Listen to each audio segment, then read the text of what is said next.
I'd been teaching Christian womanhood, so it was sort of just a natural, I guess, that when so many ladies showed up at pastor school, Brother Hiles asked me to be the one to speak to them. I had 3 groups every day at pastor school, 300 about each time.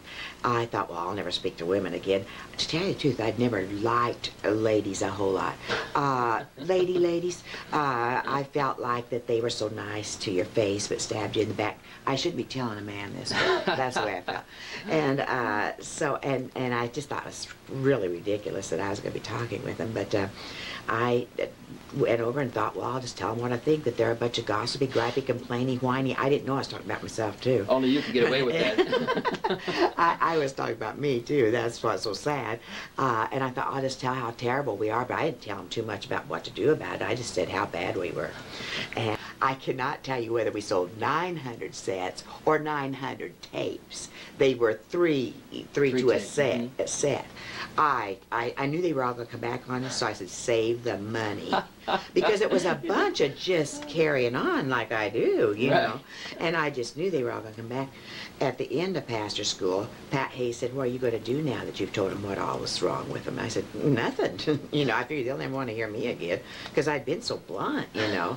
And I've tried to be a little nicer since then, but I don't know how far I've gone. But anyway, they've been the best-selling tapes throughout the whole 20 years. Amazing. That first set of 5 sets of Christian women. And right after pastor school, we all got in the car, went down to Ed Locke's church in Logansport, Indiana. We were staying in a lovely home of a Mrs. Davis.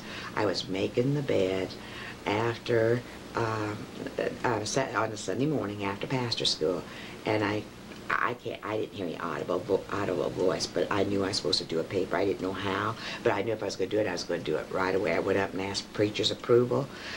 He approved it. Then I thought, how are we going to pay for it? And I didn't think I should go to Brother Hiles. So I thought, I'll put one ad in the Sword of the Lord, and maybe some ladies will come from Michigan. And we had the little chapel out at the college then, that now is where the bowling lanes. And I thought maybe about 200 ladies would come, and I'd ask them for their help. And so after a little bit, 2,000 registrations had come in.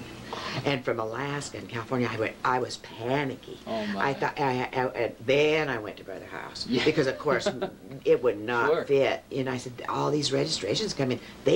And then I realized they're expecting to get something. They're not expecting to come help me. They're expecting me help them. Right.